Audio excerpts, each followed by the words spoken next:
bienvenue sur ma chaîne, j'espère que vous allez bien. Je vous retrouve dans cette vidéo pour vous faire le bilan du mois de juin. Comme vous le savez, dernièrement, je n'avais plus envie de vous parler de toutes mes dernières lectures, puisque certaines m'ont plus ou moins marqué que d'autres.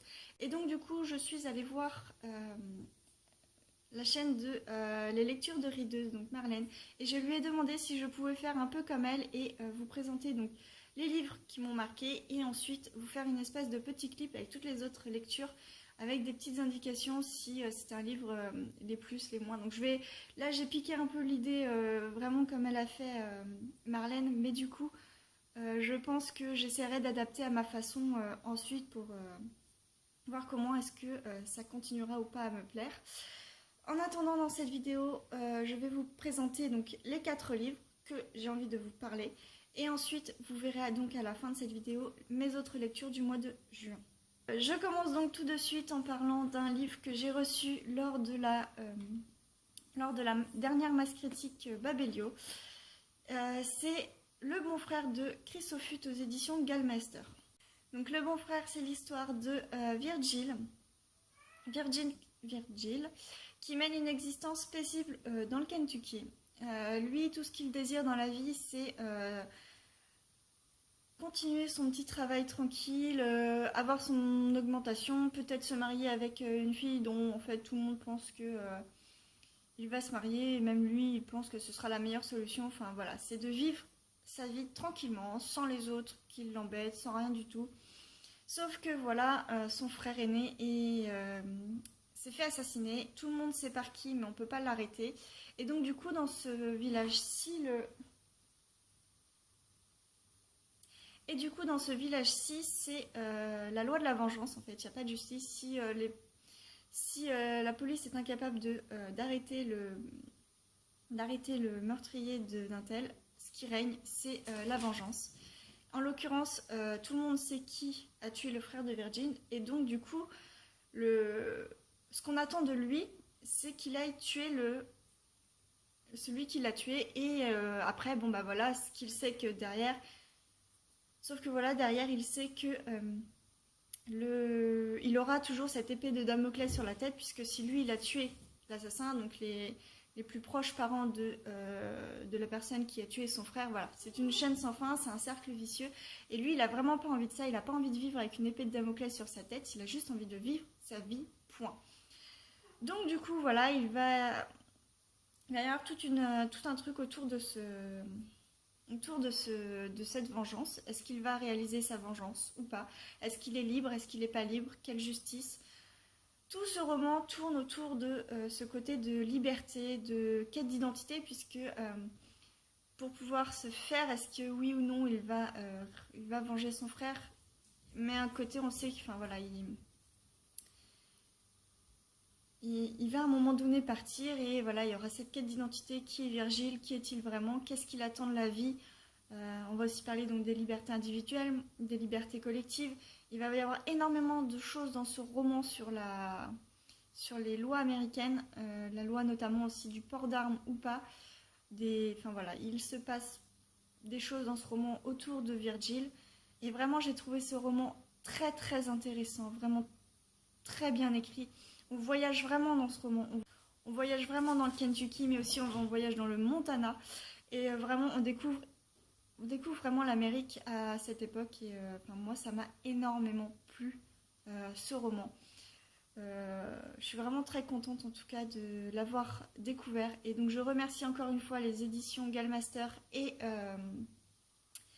Babelio pour ce roman. Le deuxième roman dont je vais vous parler, il s'agit d'un roman dont j'avais vraiment très envie de lire et dont je suis vraiment très contente d'avoir lu parce qu'il m'a énormément plu. Il s'agit de La Compassion du Diable de Fabio M. Micheli. Donc ici, je l'ai aux éditions Milady Thriller. Je sais qu'il n'y a pas si longtemps que ça, Séverine de la chaîne Il est bien ce livre, on avait fait une lecture commune. Malheureusement, je ne peux pas participer à chaque fois à ces lectures communes, puisqu'après il y a un live et tout ça, et moi je ne peux pas y participer puisque je travaille toujours quand elle le fait. Ou alors je peux pas puisque soit c'est mon jour de repos et je fais autre chose, donc voilà, à chaque fois je peux pas participer à son live et donc du coup je ne fais pas la lecture commune. Pourtant celui-ci me plaisait beaucoup, du moins me tentait beaucoup. Et du coup, je suis très contente d'avoir eu tous les avis derrière pendant cette lecture commune qu'elle a faite, puisque ça m'a donné envie de le lire et je n'ai pas hésité ensuite à l'acheter.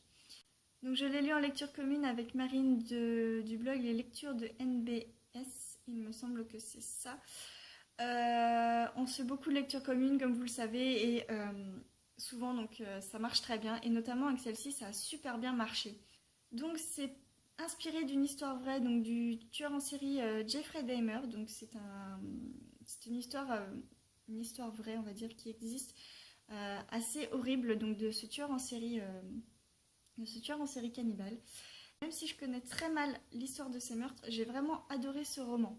Donc ça raconte l'histoire des personnages donc, qui se retrouvent à découvrir des corps abandonnés et donc on se demande ce qu'il se passe. Donc voilà, on se retrouve dans une enquête policière où, avec deux flics, donc un plus âgé et une jeune fliquette qui débarque, qui n'a pas sa langue dans la poche, qui est assez brute de décoffrage comme je dirais et le flic est peut-être plus posé, même si on sent qu'il y a des choses aussi autour de lui. Voilà, c'est un peu le flic type du flic qui a son expérience dans la police, etc. Et on a à côté de ça donc des meurtres assez glauques, assez sanglants, où voilà, faut pas avoir une âme sensible, parce que sinon ce livre n'est pas pour vous. C'est vraiment très brutal, très glauque.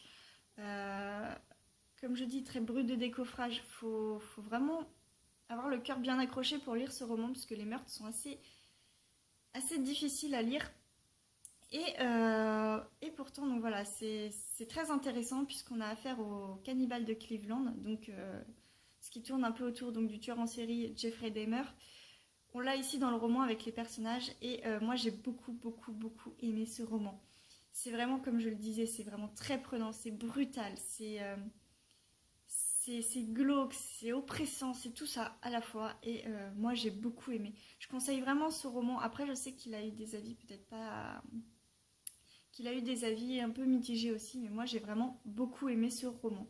Donc je peux le conseiller à ceux qui aiment beaucoup ce genre. Ensuite je vais vous parler d'un roman que j'ai lu suite à une lecture commune que j'avais organisée sur Livre Addict avec Une fille parfaite de Marie Kubica aux éditions Mosaïque Poche.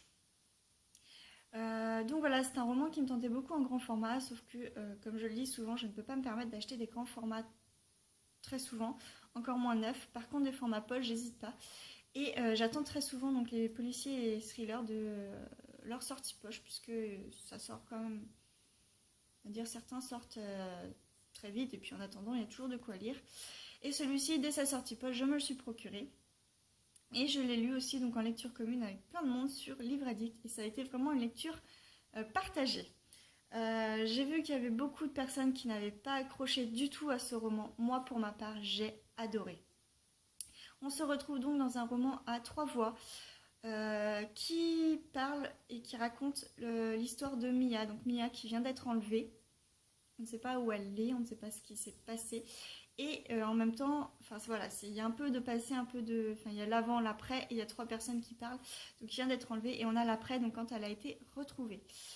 Voilà, entre temps on ne sait pas ce qui s'est passé, donc tout le roman va faire que ça va se recouper, donc on va tout deviner ce qui s'est passé au milieu. Et moi, très personnellement, j'ai adoré, j'ai vraiment aimé suivre ces 3 personnes qui racontent la vie de Mia. Alors voilà, c'est de Mia qu'on parle, mais on n'a aucune vue des sentiments de Mia elle-même. Je ne sais pas comment vous expliquer ça différemment. J'aurais peut-être bien aimé justement avoir les ressentis de Mia, mais justement le but de ce roman n'est pas ça, c'est juste de voir comment les 3 personnes qui en discutent ressentent l'enlèvement et le retour de Mia. Et voilà, moi ça m'a beaucoup plu, on se rend compte de beaucoup de choses. Moi à la fin je n'ai absolument pas deviné, alors que d'autres personnes lors de la lecture commune ont vu ça depuis le début en fait. Alors que moi pas du tout, j'ai été vraiment très surprise. J'ai vraiment lu ce roman très rapidement, donc je n'ai pas ressenti non plus les longueurs que d'autres ont pu ressentir. Moi j'ai dévoré ce roman. Et donc du coup, vraiment très contente et très satisfaite de cette lecture que pour ma part, moi je conseille. Mais voilà, si vous voulez avoir des avis différents, n'hésitez pas. Je sais pas si utopie qui a été fermée ou pas sur le sujet de la lecture commune, mais en tout cas, moi, c'est quelque chose qui m'a beaucoup plu, mais comme quoi, on peut avoir tous des avis partagés. Et enfin, je vais vous présenter un roman qui sort de l'ordinaire pour moi, puisque ce n'est pas un style de lecture que je lis beaucoup. Donc c'est une comédie romantique, un peu chick-lit. C'est Je peux pas me passer de toi de Marie Vareille aux éditions Charleston. Ce roman m'a vraiment, vraiment plu. Je ne m'y attendais pas du tout. Voilà, c'est un roman, comme je le disais, je n'ai pas l'habitude de lire. C'est un genre qui d'habitude ne me plaît pas plus que ça, où la lecture se fait facilement, mais dont je vais pas être plus prise que ça dedans. Alors que dans celui-ci, j'ai trouvé l'écriture très simple, très fraîche, exactement ce que j'avais besoin en ce début d'été, parce que je l'ai lu fin juin. Donc c'était vraiment exactement ce dont j'avais besoin. Voilà, le fin juin, le temps est pas très beau, on a envie de l'été mais il est pas là. Enfin, cette année c'est compliqué l'été, d'ailleurs je pense que vous le voyez, il fait encore très sombre chez moi. C'est pas encore un jour où il fait très beau et on est pourtant en juillet. Enfin bref, là elle n'est pas la question. Ce roman, ça raconte l'histoire de deux amis qui vivent à Paris et dont leur vie est complètement différente. La première, on a Chloé qui est une personne assez excentrique, pas excentrique, comment je vais pouvoir dire ça, qui n'est pas réservée, qui n'a pas peur d'aller vers les autres, qui a beaucoup de relations sans lendemain. Voilà, c'est quelqu'un qui, suite à une rupture assez douloureuse, va se défouler en ayant des relations comme ça sans lendemain. Et à côté de ça, on a Constance qui est beaucoup plus réservée, qui a du mal à aller vers les gens et qui se trouve dans une espèce de cercle vicieux et qu'elle appelle ça le No Sex Land. Donc ça fait 2 ans et demi qu'elle n'a eu aucune relation avec aucun homme parce qu'elle n'y arrive pas à aller vers les autres, à aller de l'avant, même si elle en a très envie. Et donc du coup, suite à différentes choses qui se passent dans leur vie, elle décide de se lancer un défi. Et donc Constance lance le défi à Chloé de partir à la campagne et d'enfin quitter tous ces hommes et cette histoire d'amour qui est terminée, pas terminée, enfin voilà, toute cette histoire de choses qui se déroulent, qui sape le moral de Chloé. Donc de s'isoler à la campagne et d'enfin réaliser son plus grand rêve qui est d'écrire un roman. Et Chloé lance le défi à Constance de enfin aller vers les autres et de peut-être faire justement sortir de ce no sex land et de, on va pas dire coucher avec le premier venu, mais presque ça, voilà, ne pas avoir peur de se faire plaisir de temps en temps. Et voilà, donc c'est leur but. Elles ont 6 mois, je crois, pour réaliser ces défis. Et pour ça, elles font plusieurs étapes, évidemment. Donc Chloé s'isole, Constance prend des cours de séduction. Et franchement, ce roman, c'est du bonheur, c'est du bonheur, c'est tout, je sais pas, c'est frais, c'est un roman purement pour l'été ou qui met de bonne humeur. J'ai vraiment adoré ces deux personnages, j'ai vraiment adoré leur histoire, j'ai trouvé ça très touchant, très, très mignon, très... Enfin voilà, et puis bon, je me suis beaucoup reconnue dans Constance, puisque c'est quelqu'un qui est réservé, qui rêve, on va pas dire du prince charmant, mais voilà, pour elle, elle recherche en fait Monsieur Darcy de Orgueil et Préjugés de Jane Austen, et voilà, elle a envie d'une grande histoire d'amour, et voilà, je me suis un peu retrouvée dans elle, peut-être pas dans le côté recherche de prince charmant, etc., mais plus dans le côté où c'est quelqu'un de réservé qui a du mal à aller vers les autres, qui a du mal à prendre de l'avant et de ne pas avoir peur d'aller parler à des inconnus, par exemple, ou des choses comme ça. Je me suis reconnue énormément dans elle. Et très franchement, j'ai adoré ce roman. Il se lit vraiment très vite. C'est vraiment du roman qui fait passer un très bon moment. On ne se prend pas la tête, on ne se pose pas de questions. J'ai tourné les pages et j'ai vraiment beaucoup aimé. Donc voilà, je vous ai présenté 4 lectures qui m'ont marqué au mois de juin. Je vous laisse avec le clip juste derrière des autres lectures que j'ai pu faire pendant ce mois-ci. N'hésitez pas à mettre en commentaire si vous avez lu des livres, si certains vous tentent, enfin voilà, tout ce que vous voulez en commentaire. N'hésitez pas. Et moi je vous dis à très bientôt pour une prochaine vidéo. Bye bye.